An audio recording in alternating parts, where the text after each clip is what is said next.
Hi, my name's Tash. Today I'm working with two of my favourite mediums, air dry clay and acrylic paint, both of which can be found at any discount store. Once you open the packet of clay, it's a good idea to cover the spare clay with a damp cloth to stop it from drying out. I started using an old spice jar as a rolling pin, and then I realised I could incorporate the jar into the project.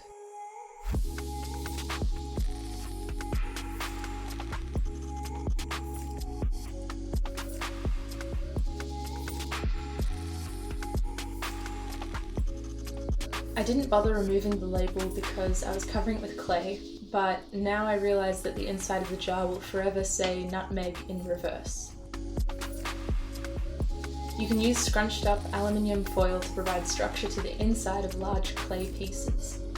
It also makes the project less heavy and it saves you clay. Water helps to rehydrate and smooth out the clay, so I have a spray bottle handy for when I need it. I'm poking a bunch of tiny holes with a pin all around the mushroom cap.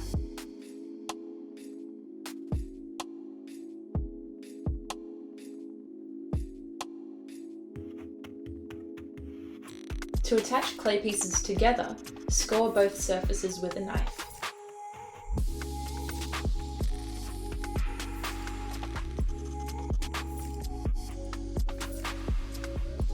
I glued the lid of the spice jar into the mushroom cap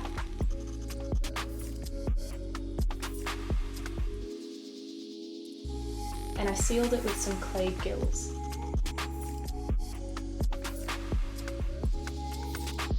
For my second project, I rolled out some clay and cut 6 identical shapes and attached them around this circle.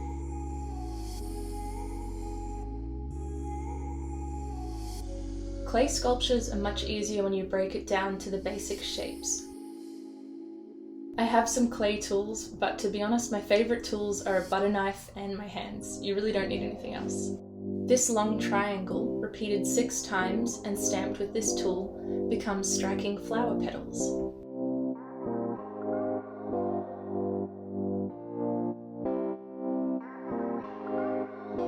I'm essentially just stacking different shapes together in repetition.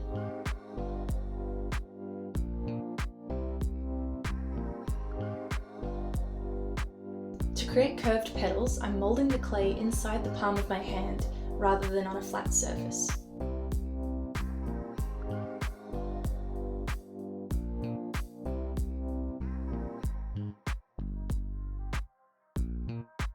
I decided to bend some wire into spiral shapes and cover it with clay.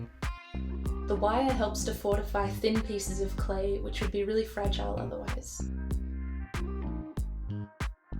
I'm stacking them inside the flower and then hiding the wire with a little circle of clay. Air dry clay doesn't store well once it's out of the packet, so it's always a fun challenge to try and create something out of the remaining bits of clay.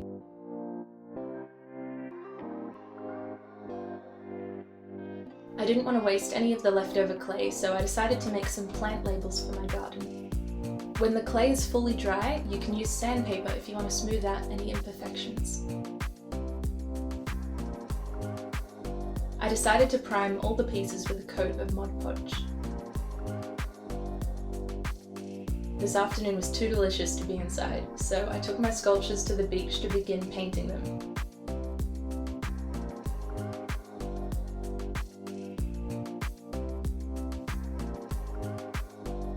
But I forgot to bring a spare battery for my camera, so I had to finish painting them when I got home.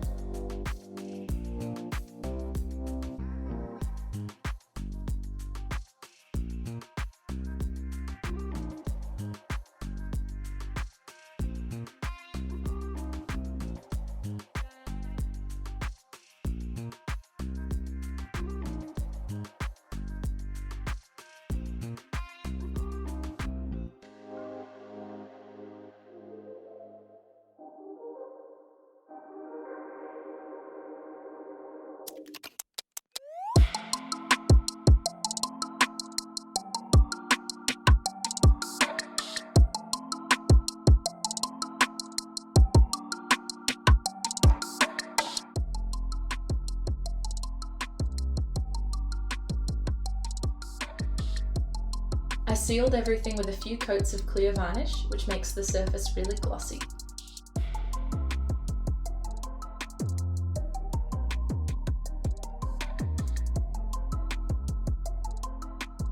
I cut some little stars out of white craft foam and glued them on top of the mushroom.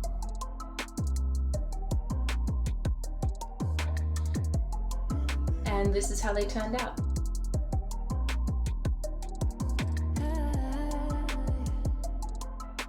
This magical mushroom now holds my earrings with room inside for extra storage.